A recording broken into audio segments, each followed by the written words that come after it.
Olá, senhoras e senhores, já colocaram finanças na sua rotina de hoje? Hoje nós iremos estudar os resultados do quarto trimestre de 2021 da Sanepar. Vamos ver os dividendos da empresa, como ela se encontra no momento, além de calcular o preço justo e o preço teto da companhia. E eu já quero saber de você se você possui as ações da Sanepar. Gosta da empresa? Conhece como ela opera? Então eu te convido a ficar aqui comigo. Se você chegou de qualquer fonte do YouTube, considere se inscrever no canal, ativa o sininho para as notificações sempre que sair um vídeo novo, curte esse vídeo para ajudar o YouTube a reconhecer que você gosta desse tipo de conteúdo e comenta aí embaixo se você quer mais estudos sobre mais empresas da Bolsa. E não se esquece de clicar nos links aí embaixo, que isso ajuda muito o canal e principalmente de entrar no nosso grupo do Telegram aqui do canal para a gente debater mais sobre o mercado financeiro com muitas notícias e novidades.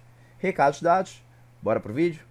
Então, para quem não sabe, eu já tenho um vídeo da empresa explicando o histórico dela e tudo mais que você queira saber, que eu vou deixar no card aí em cima aparecendo. E aqui a gente vai olhar primeiramente para o gráfico da Sanepar e ver que desde o início da pandemia até hoje a empresa está com uma queda próxima aos 40%.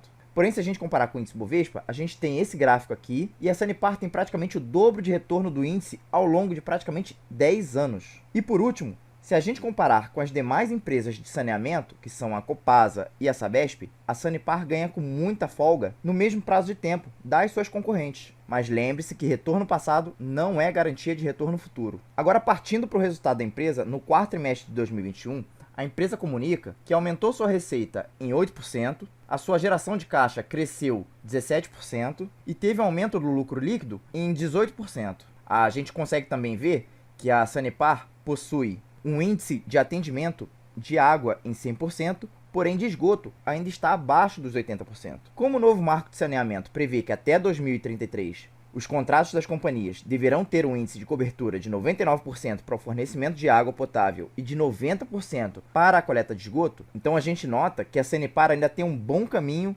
nessa última parte para melhorar sua eficiência até lá. Olhando também para o volume das barragens, a gente pode constatar que o pior da crise hídrica, pelo visto, já passou, com melhoras em praticamente todas as barragens. E se a gente for ver as porcentagens ocupadas dessas barragens, podemos ver que também estão em níveis bem satisfatórios, quase todas elas. Quando a gente observa o desempenho financeiro da companhia, excluindo 2020, que foi um ano bem atípico para todas as companhias da Bolsa devido à pandemia, a gente observa melhora em todos os seus indicadores financeiros, desde a receita líquida, passando pelo crescimento de margens e de lucro. Porém, com um ligeiro acréscimo na parte de custos nesse ano de 2021.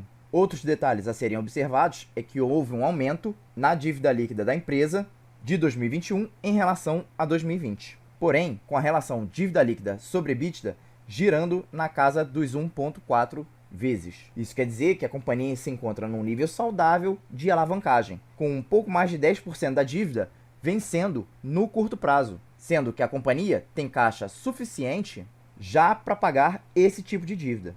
Vale considerar também o custo médio ponderado dessa dívida, que está atualmente na faixa dos 10,5%. E sendo que a companhia está num processo de investimento, tendo aumentado em cerca de 36% no ano contra ano. E um detalhe também a salientar é o seguinte: quando você faz um empréstimo a alguém, você quer garantias, não é? Então isso são os covenants. Essas garantias são exigências das empresas que financiam a Sanepar ou qualquer outra empresa, e caso essas garantias não sejam cumpridas, quem emprestou o dinheiro tem a possibilidade de executar a dívida antecipadamente. E nós conseguimos ver a eficiência da Sanepar nesse quesito, atingindo todos os níveis de performance requeridos. Isso é um excelente sinal de governança para a empresa. Agora a gente chega na parte que está envolvida em uma polêmica nos últimos dias, que é a questão dos contratos da empresa e principalmente no que diz respeito ao novo marco do saneamento. Se a gente reparar bem, a Sanepar está bem diversificada com relação a esses contratos e municípios. A gente pode olhar aqui que a cidade de Curitiba é a região com maior peso na receita descrita pela empresa. E o seu vencimento é só daqui a praticamente 25 anos. Londrina e Maringá fecham as 3 primeiras posições no percentual de receita da companhia. Se a gente for contar o prazo de vencimento, os que vencem mais perto são os de Cascavel, com praticamente 2 anos para o término, Toledo, com praticamente 3 anos, e Ponta Grossa com pouco mais de 3 anos. Isso dá 8% da receita com vencimento daqui a 3 anos praticamente. Uma coisa que eu não gosto na empresa é que, pelo menos até onde eu sei, os dados desses 47,3% dos municípios não são divulgados para a gente analisar melhor. Seria interessante e mais transparente com os investidores se esses dados estivessem com melhor acesso. Enfim, continuando nessa toada, recentemente saiu uma notícia sobre o município de Maringá e a Sanepar. Esse caso é de longa história e para explicar melhor, vamos acompanhar o que aconteceu. Em 1980, a Prefeitura de Maringá concede serviços de água e esgoto à Sanepar. Em 1996, tem um aditivo que acrescenta 30 anos ao contrato. Em 2009, o Ministério Público entra com ação pedindo nulidade desse aditivo. E aí você começa a ver que o caso entra num processo de justiça que se arrasta há anos, tendo como seu último desdobramento aqui o STF negando o recurso à Sanepar. E no que isso acarretou? A Prefeitura de Maringá informou que no dia 16 de março iria assumir os serviços de água e esgoto em até 30 dias a contar dessa data aí, além de pedir que a Sanepar enviasse documentos para o município que comprovassem o valor indenizatório que a cidade deve arcar. Pois bem, eu entrei em contato com o RI perguntando justamente sobre esse fato. E eu aconselho a vocês que vocês façam a mesma coisa com as empresas que vocês investem. Sempre que tiver alguma situação desse tipo, ou que você não entenda ou acha estranho a posição da empresa, e questiona eles sobre esse caso ou qualquer outro. E essa daqui foi a resposta que eles me deram. Basicamente, eles disseram que ainda não há uma definição sobre o caso e que a companhia usará todos os prazos de recursos legais. E se tudo der errado e a companhia perder a concessão, haverá indenização. Segundo essa matéria, que eu vou deixar aí na descrição desse vídeo, os analistas da Genial Investimentos acham que deve surgir um acordo entre as duas partes. E isso é bem fácil de se entender, tendo em vista que será necessário todo um novo corpo técnico para a prestação dos serviços, com foco na qualidade do serviço e expansão do mesmo. E também na necessidade de indenizar a Sanepar pelos investimentos realizados na cidade. Então não é fácil trocar um serviço de uma gestão para outra da noite para o dia. Isso não se faz assim. Nessa mesma matéria, a Genial estima que o valor da indenização poderia chegar de 700 a 785 milhões, representando de maneira bem conservadora até 12% do atual valor de mercado da Sanepar. E como a gente já conhece a justiça aqui no Brasil, dá para ver que esse caso pode se estender por anos e anos, né? Enfim, eu não me surpreendo com mais nada. E eu espero que tenha ficado claro. E se você está gostando desse vídeo, não se esquece de se inscrever no canal e dar aquele joinha que fortalece, viu? Ajuda demais o canal assim. E continuando aqui nos resultados da empresa, são 256 contratos com vencimento após 2033. Ou seja, quase 3/4 dos contratos têm esse vencimento.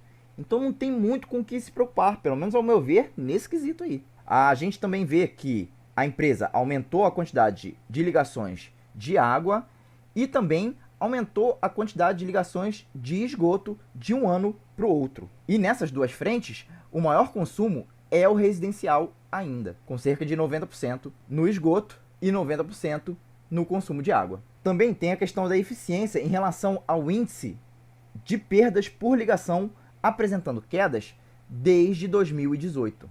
Então é uma ótima performance da empresa nesse quesito. A gente percebe aqui que a empresa vem apresentando um bom nível de alavancagem, na casa dos 1,4 vezes a relação dívida líquida sobre EBITDA, e apresentando um grau de endividamento na casa dos 46,5%.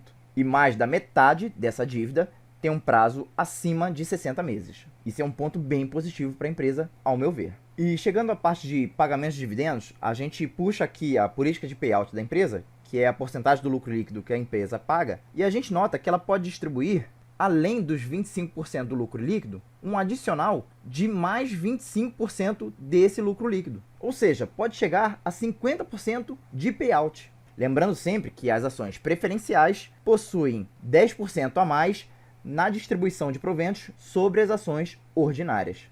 Então é sempre bom lembrar isso aí. E continuando no assunto de dividendos, para quem tem dúvida de como funciona o sistema de pagamento de proventos da empresa, a gente percebe nesse quadro que a Sanepar costuma anunciar em um ano, mas pagar no outro. Então, se você quiser entrar na empresa, tem que saber disso. E ela, nos últimos anos, tem anunciado um pagamento em junho e um pagamento em dezembro. Então, podemos ficar de olho para já ter logo logo um outro anúncio aí em junho de proventos da empresa. Agora, falando sobre alguns indicadores da empresa, a gente vê que ela negocia com esse valor de 5,5% de dividend yield nesse preço que está aí, sendo que ela possui uma média de 6,47%. Ou seja, ela está negociando abaixo dessa média, o que já é um bom indicativo para a gente prestar atenção. A gente também pode ver que ela está sendo negociada num desconto de quase 30% em relação ao seu PVP, um lucro girando na casa dos 0,78, tendo um retorno acumulado dos seus lucros nos últimos 5 anos de cerca de 13%, o que é um excelente retorno,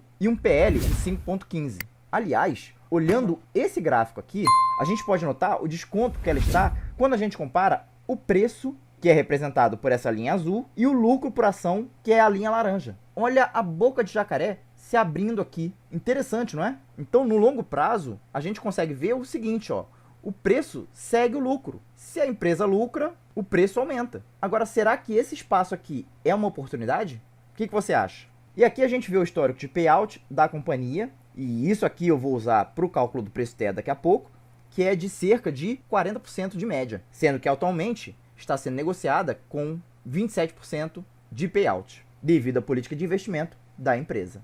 E agora vamos lá para o cálculo de preço justo e preço teto. Bom, agora partindo para o cálculo do preço teto e preço justo da Sanepar, a gente parte primeiro para o preço justo de Graham, e com esses valores de valor patrimonial e lucro por ação, nós chegamos num preço justo de R$ 9,53, o que nos oferece uma margem de segurança de mais de 50%. Então, por Graham, ela dá uma entrada numa boa. Já quando a gente olha para o preço teto, aqui eu já ajustei os últimos 5 anos de dividendos, e a gente vê o seguinte: se for pegar somente esses dividendos, vamos ter uma média de 53 centavos nesses últimos 5 anos. E considerando esse dividendo e dividindo por essa faixa de dividend yield exigido, que varia de 6 a 10%, que eu estabeleci aqui, a gente vai ter essas faixas de preço teto aqui, que variam de 5,29 até 8,81, nos oferecendo uma margem mínima de segurança de pouco mais de 20% na maior faixa.